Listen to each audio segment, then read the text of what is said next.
कैसे हो आप सब? बढ़िया। तो आज हमारा थ्योरम बीपीटी या इसका नाम क्या है दूसरा? थेलोस थ्योरम। बेसिक प्रोपर्टी थ्योरम और थेलोस थ्योरम। बहुत इंपॉर्टेंट थ्योरम है आपकी, इंशाल्लाह 100% एग्जाम में मिलेगी आपको। थ्योरम क्या है? पहले स्टेटमेंट आपको पढ़ना है, क्योंकि आपने स्टेटमेंट भी याद रखना है। आपको एग्जाम में आएगा statement proof BPT. If a line is drawn parallel to one side of a triangle, the other side of the other two sides is distinct equidistant. The other two sides are divided in the same ratio. तो हमारे पास एक triangle है, तो BPT में क्या बोलती है? अगर हमारे पास एक ट्रायंगल होगी ABC, अगर हम एक लाइन DE, अगर हम DE पैरेलल होगा BC, तो फिर क्या होगा? फिर ये बाकी साइड्स को डिवाइड करेंगे इन द सेम रेशियो। मतलब ये है, अगर हमारे पास ट्रायंगल ABC है, DE जो है वो पैरेलल टू BC है, तो फिर क्या होगा? AD डिवाइड बाय DB होगा बराबर AE डिवाइड बाय AC। ये हमें प्रूव करना है, ठीक है? देखो पहले गिवन क्या हमारा? गिवन देखो आप पहले, गिवन है अ ट्रायंगल ABC, जिसमें क्या है? In which DE is parallel to BC, ठीक है? ट्रायंगल एक हमारे पास है ABC, DE जो है पॉइंट लाइन ABC का पैरेलल है, तो टू प्रूव हमें क्या करना है? To prove AD divide by DB equal to AE divide by EC। ये हमें प्रूव करना है, ठीक है? ठीक है ना? If a line is drawn parallel to one side of a triangle, अगर हम एक लाइन डालेंगे जो कि थर्ड साइड का पैरेलल होगा, फिर क्या होगा? The other two sides are divided in the same ratio. बाकी जो साइड्स है ना, उनको वो डिवाइड करेंगे in the same ratio. तो AD डिवाइड बाय DB होगा बराबर AE डिवाइड बाय EC, ठीक है? तो हम थोड़ा सा करेंगे कंस्ट्रक्शन। क्या करेंगे? कंस्ट्रक्शन। तो कंस्ट्रक्शन क्या करेंगे हम यहां से एक परपेंडिकुलर डालेंगे DG, ठीक है? Draw DG perpendicular on AC। पूरे AC पे हम DG परपेंडिकुलर डालेंगे, ठीक है? और यहां से हम EF ऑन पूरे AB पे। मैंने क्या किया कंस्ट्रक्शन में? मैंने DG को परपेंडिकुलर डाला AC पे, EF को परपेंडिकुलर डाला AB पे, और मैं ये ज्वाइन करूंगा, join DC and BE।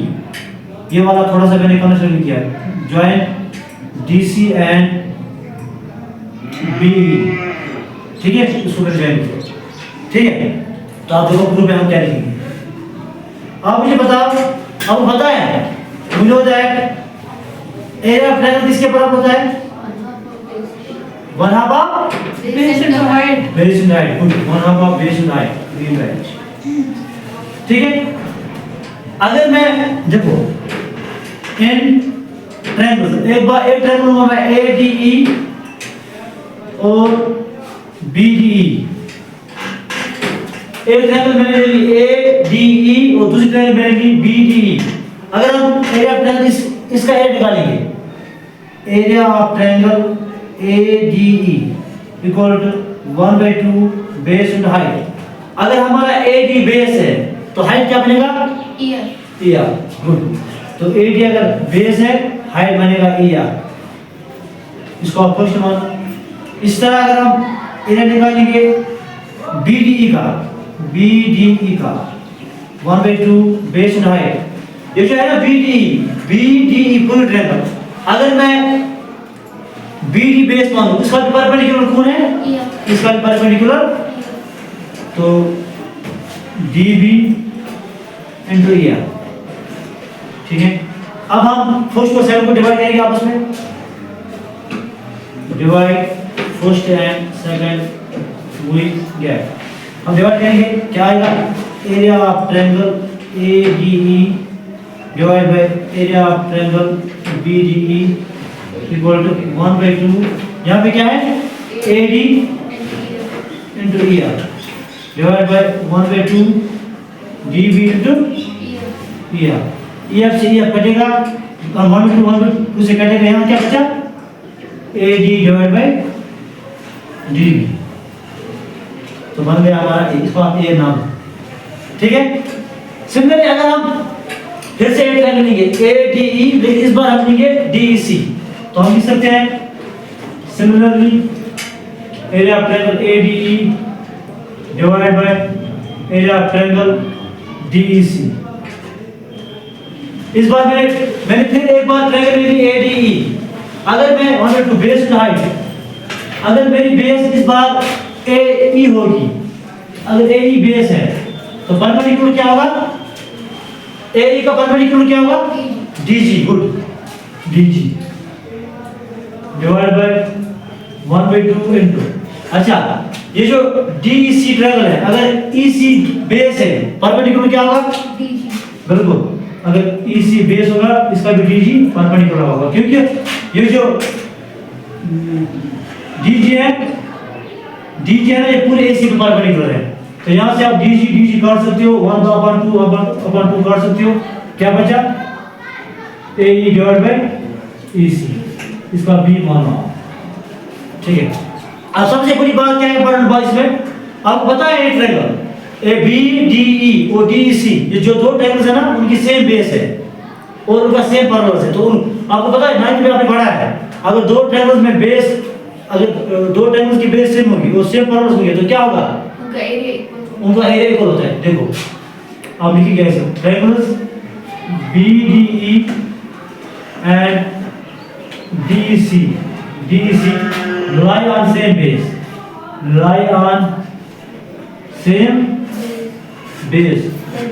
that is कौन सा सेम बेस है DE, and have same parallels, कौन DE and BC, ये दो के पैरेलल। तो इसका therefore so they are equal in area,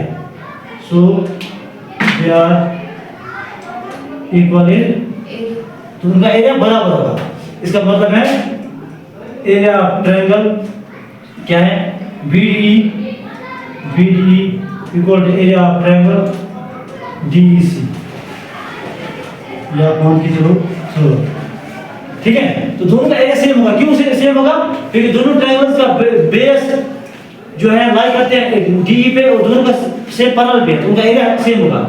तो हम इसके बदले DEC है ना, इसके बदले हम BDE लिख सकते हैं। अगर हम चाहे BDE, इसके बदले हम DEC लिख सकते हैं, क्योंकि दोनों का एरिया सेम है। तो हम फ्रॉम B, अगर B की बात करेंगे, area of triangle ADE divide by area of triangle DEC है ना, तो DEC के बदले हम BDE लिख सकते हैं, क्योंकि दोनों का एरिया सेम है।